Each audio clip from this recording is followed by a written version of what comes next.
The moon is leaving Earth. What?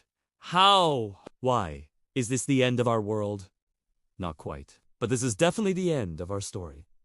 Let me explain. This is Professor Quentin Quibble, a slightly unhinged astrophysicist with a penchant for brightly colored bow ties. And this is Brenda, his research assistant, who's perpetually unimpressed by the professor's antics, but secretly very much admires him. They were staring at a screen displaying a graph charting the moon's ever so slight retreat from the Earth. "Brenda, my dear girl," the professor exclaimed, his bow tie practically vibrating with excitement. "The data is undeniable. The moon is leaving us." Brenda, who was meticulously filing her nails, barely looked up. "Professor, you said that last Tuesday, and the Tuesday before that, and the Tuesday before that." The professor ignored her perfectly valid point and continued to stare at the moon graph. He envisioned a future Earth, bereft of moonlit nights, robbed of tides, and most importantly, deprived of its poetic inspiration. His next bestseller, Ode to a Distant Celestial Body,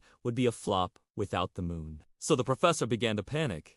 The year before, a group of scientists had proposed a solution to the world's problems. Their solution, naturally, involved a giant, slightly wanky slingshot powered by repurposed wind turbines and a healthy dose of sheer lunacy. Professor Quibble, convinced he could gently nudge the moon back into a more satisfactory orbit, spent weeks sketching blueprints on napkins and muttering about Newtonian physics and the surprisingly low tensile strength of cheese. Brenda, meanwhile, quietly filed all the necessary paperwork and calculated the exact amount of insurance they would need for this potentially planet-altering project. She also discreetly purchased several years' worth of very strong coffee and an industrial-sized box of earplugs. The launch day arrived, bringing with it a surprisingly large and enthusiastic crowd wielding homemade Bring Back the Moon signs. Professor Quibble adjusted his glasses and addressed the crowd. "Today," he said,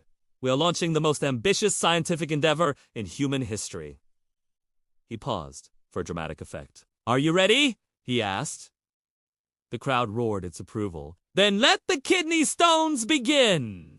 Their research led them to develop a revolutionary system of orbital tethers. Incredibly strong, lightweight materials that would gently nudge the moon back into a slightly closer orbit. It wasn't about stopping the moon's retreat entirely. It was about managing it, about finding a new equilibrium. This project, nicknamed Lunar Lullaby, became a global collaborative effort, bringing together scientists, engineers, and even artists from every corner of the planet. People weren't just reacting to the change, they were embracing it, creatively adapting to the challenges and turning them into opportunities for innovation and cooperation on a scale never before seen. Entire industries and economies were new jobs, new technologies, and new art forms emerged, and so the world's collective ingenuity proved remarkable. Humanity had proven that we are capable of coming together on a global scale to solve the most daunting problems.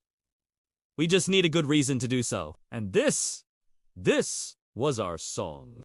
Years later, standing on a newly constructed coastal city designed to thrive with the adjusted tides, Lou, now leading the Lunar Lullaby project, smiled as she watched the full moon. It was a slightly smaller moon in the sky, but it shone with a light that reflected more than just its celestial glow. It shone with the light of human ingenuity, resilience, and collaborative spirit. The moon was moving away. Yes, but humanity, hand in hand, was moving forward. We had learned to live with the rhythm of the tides and the cycles of the moon. We had built our cities and our lives around it. And now we were starting to understand the moon in a whole new way. This is what progress looked like. This is what hope sounded like.